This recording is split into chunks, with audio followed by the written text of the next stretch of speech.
Peter, it's a great pleasure to catch up once again, our fortnightly catch up with what's happening at PGG Rights and of course what's happening in the livestock industry.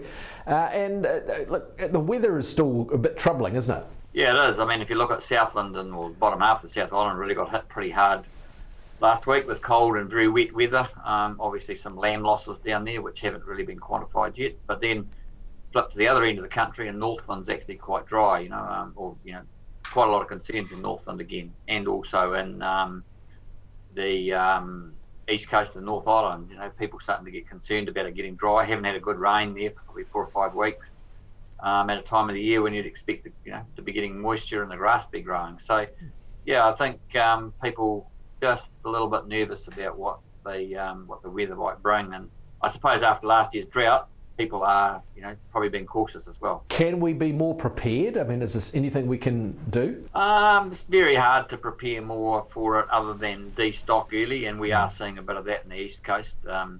We had a big yarding of cattle at Storford Lodge on Wednesday this week, probably much bigger than you would expect for early October.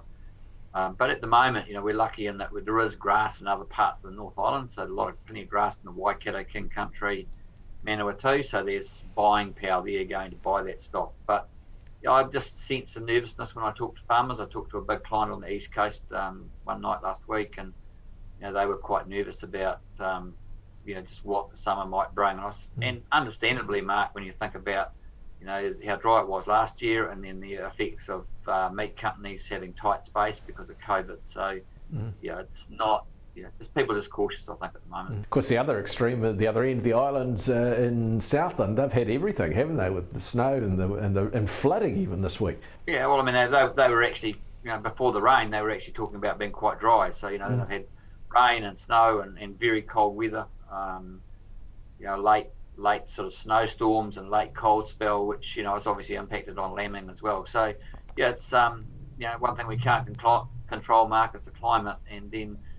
Talking to one of the guys from North Otago earlier today, and it's quite dry up there. So, I'll come back to my point before. People are being a bit cautious, I think, about what the season's going to bring. Now, there's been some good news. The dairy auction was a positive this weekend. Of course, the performance of Fonterra in the last 10 days, they announced that they've turned the ship around somewhat. Yeah, they have, and I think it's a credit to the team in Fonterra. They have turned the ship around. Yes, they've done it by sort of selling down some assets to reduce debt, etc. But they have, really focused back on milk price and milk payment to farmers. So what we are seeing is good returns to farmers. A $7 plus payout for the season just gone, and talking about a $6 something one for the coming season. So, that's good news for our dairy industry, and obviously dairy industry is pretty important to our overall economy. But it was good to see the global dairy auction the other night sort of firm and rising. There's a lot of that is driven off the milk powder, which is a commodity, which is sort of where the world's sitting at the moment. So those food service products may not be quite so much in demand, but the good quality commodities certainly are in good demand, which is good, just underpins our whole agricultural business in New Zealand. As to the livestock and the sale yards and etc., what's the sort of pattern out there at the moment? In the first quarter, we've just got our first quarterly results, just got in the last few days, and our first quarter's been very strong.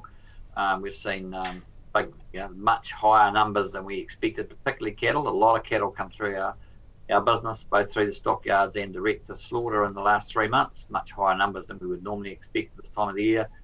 But when you sort of do a bit of drilling down into it, a lot of that's been stock that's been carried through the winter and carried through largely, I think, because of the fact that the pressure on getting stuff slaughtered.